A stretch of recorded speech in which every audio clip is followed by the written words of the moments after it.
Well, this is the spring of the pandemic, and it kind of means I'm going to push the garden hard from the earliest to the latest to get as much out of it as possible.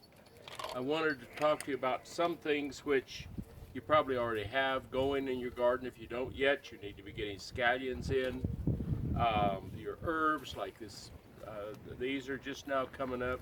This is early March, and for us, we're still a couple of weeks before our last frost here, and we're about 5,500 feet. But it's been a very warm time, and it's just really encouraged me to get started. And I wanted to mention some things, and we'll show you close-ups of all of these a bit later, but there are some things that you might not know to plant or have not planted in the early spring for early harvest as well. And I'm going to talk about a mustard first of all, which is not a bitter mustard. It's a sweet mustard, more like spinach, grows really fast, and it will grow right into the season. It grows flat on the ground, and you can pick it and pick it and pick it. It's tot soy, and this is available pretty much all over, but it is a green which really zips up salads.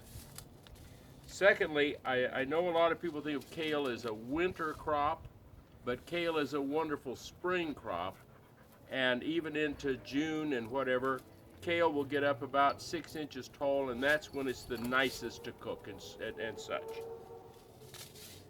The third is another mustard which you may not know about. It's a little bit spicier, but not spicy like hot mustard or southern mustards. It's called Matsuma, and it is a very frilly looking little plant. It can be eaten when it's very young. All these three are all good for containers, and that's one of the things I wanted to mention. This year it's going to take a long time to get onions, so I suggest you go with green onions. If you go to the store, which we're going to have to do all of us a little bit to refurb, try to go ahead and get you some scallions. You can go ahead and cut the tops off and plant the bottoms. Don't eat those bottoms, and they will continue to grow, and you'll have green onion tops anyway, which is just really good. But today what we're planting is a corn, which I've been experimenting with these really early corns. What we're going to plant today is one called Yukon Chief. Now, it's a 55-day corn to sweet corn, which means it's about 65 days really, because it's going to take about 10 days probably to get sprouted and get going.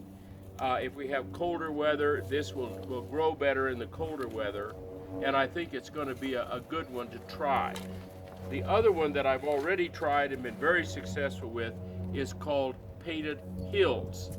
It's a variety, sweet corn variety, not terribly sweet, but pretty darn good, of the painted mountain corn, which also is a very early corn. But you can see the size of the ears.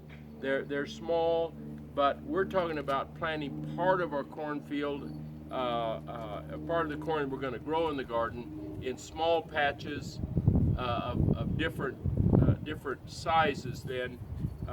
So this will be an early corn if we plant it. Yukon will be the earliest. This would come in second, and then just the regular sweet corns for the finish of the year.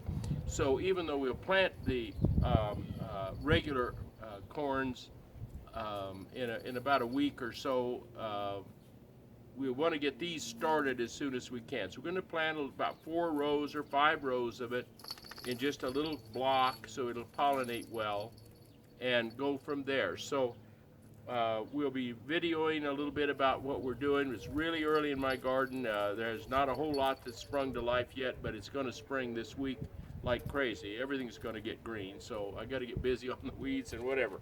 So we thank you very much, and we'll just go forward with this, take a look at it, and then we'll give you some closing comments.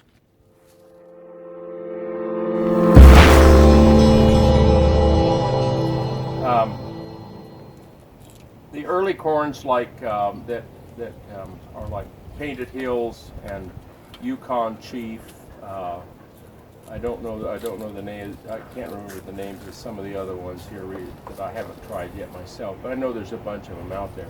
Seed is, you're gonna have to hunt up the seed. It's not. Victory Seed has this one. Several other companies have it, good ones.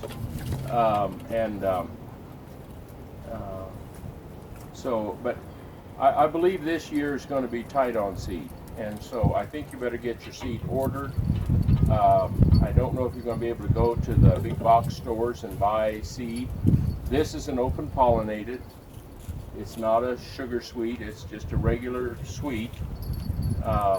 But if you're growing it in the garden and you're picking it and cooking it in there right away, it's probably just as sweet or better in the long run, corn-wise, smelling-wise.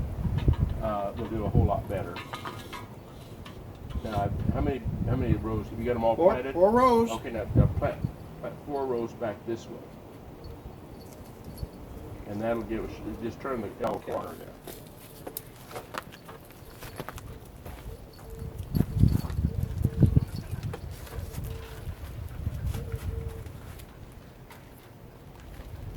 Oh, it's time to get out in the garden, that's for sure. So again, I would recommend that you start getting greens planted, but don't let them get too tall. Let them get up about 6 inches and eat them. That goes for collards and cabbage, and it'd be the same thing. It's just the leaves.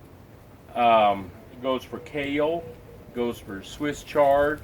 All of those are good, rich greens, full of good vitamins and enzymes, and those are the things that we need to keep our immune system going. You kind of pick and let it go on and go for a while, and then it'll come back again. And you'll have a continual supply of greens, and then you can work on getting beets and early radishes. The Tokyo Cross turnips are really good because they're little white ones that get about that big, and you can eat them raw like a radish. They're really, really good. But the herbs are important too, to get herbs started and get them started in the garden as early as you can. Now, if this starts to really get cold and we start to have a frost, I'm going to come and cover this with shade cloth so that I can stand the frost, even if I do that. So you want to water slowly, slowly, slowly, and let it just soak and soak and soak and soak till you get your whole bed really well down deep.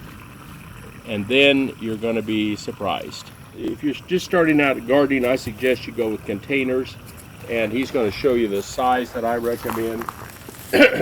Get big containers. They just are worth the money.